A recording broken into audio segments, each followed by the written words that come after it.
That would be cool, wouldn't it? Lightsaber tree surgeons. Right, we're at the point of the climb now where we're trying to find a route up.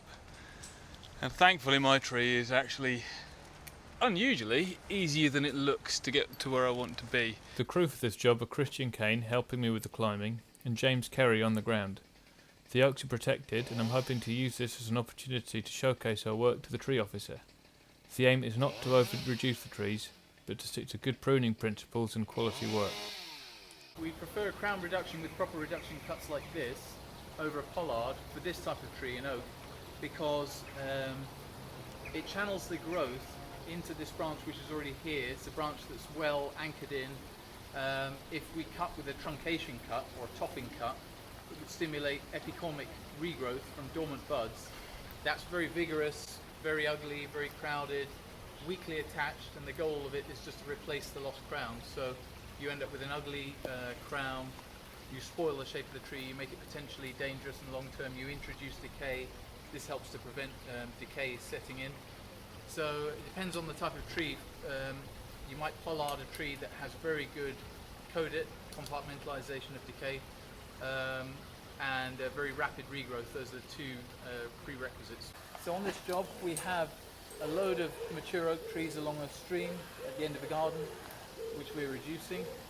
We're doing crown reduction, cutting back to suitable laterals, and there's one oak dismantle, quite large oak, one Leylandii dismantle at the end, but it's mostly crown reduction work, which is what we're doing right now.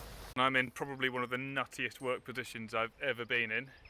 If you can see my rope going horizontally behind me for quite a long way, it was a bit of a nerve-wracking scrabble to get out here, but it was a lot of fun when I actually started cutting big bits off and watching them plummet.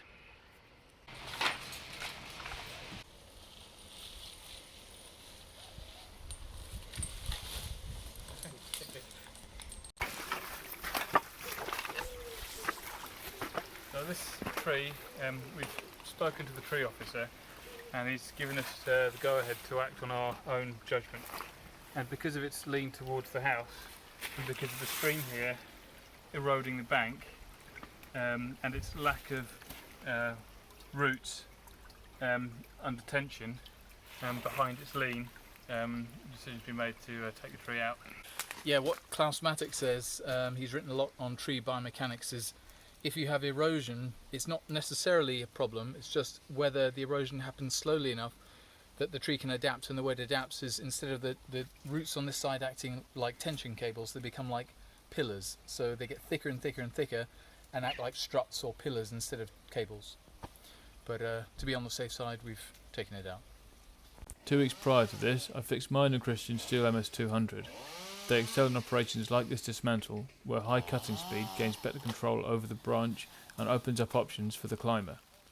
Christian used spikes and a flip line to ascend beyond the ladder and utilised natural crotch rigging and rope on board friction that helps to slow the branches and control their descent. James and me were kept busy lowering, snedding and stacking until the tree was just a pole and we took a breather. We're working hard while Christian's doing this, aren't we?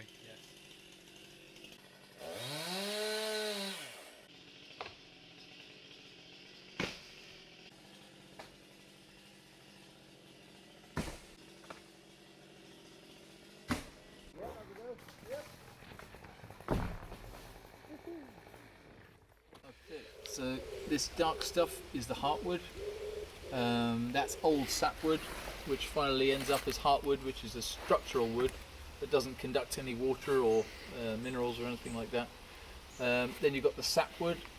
That's where the water flows up, water and minerals up into the tree. That's a passive transport system. And then you've got here, that'll be the phloem and the cambium layer. And the phloem, the outermost part, is where the sugars get transported. That's an active transport system. And then you've got the bark, which is old phloem, which is crushed and pushed to the outside and becomes a defensive outer layer.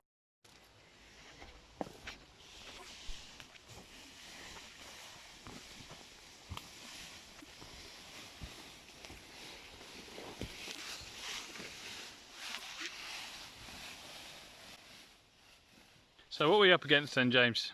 We're up against a stream and 2 slopes and some oak. The next day, James and me focused on tidying up behind the stream. The branches were all entangled in the holly and hazel growing below the oaks. We both climbed in the morning to remove the last of the hangers in the oak and untangle the branches that landed on top of the holly. All in all, that day proved to be a bit of a slog.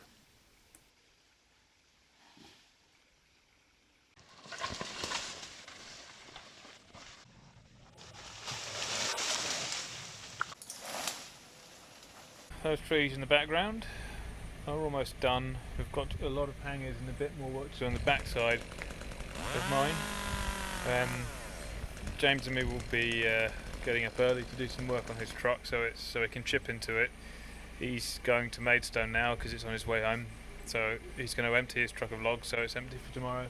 I've got to go tip off my chip. The customer will be keeping a significant amount of the oak, which is a big help to us.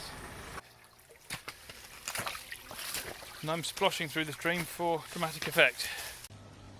We've got some very heavy oak roundels in the stream and we're using a rigging system to get them out.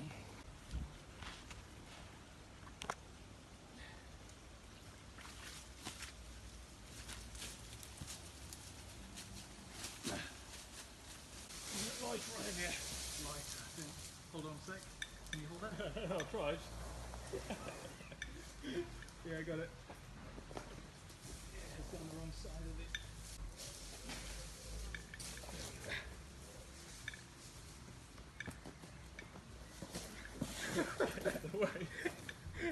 No, I can't hold it.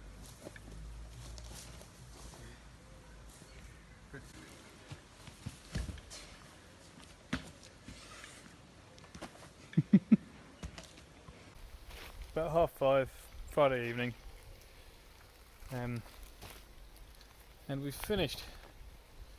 5 reductions done. They've kept a lot of the logs which we've logged up for them and left in a pile in their garden.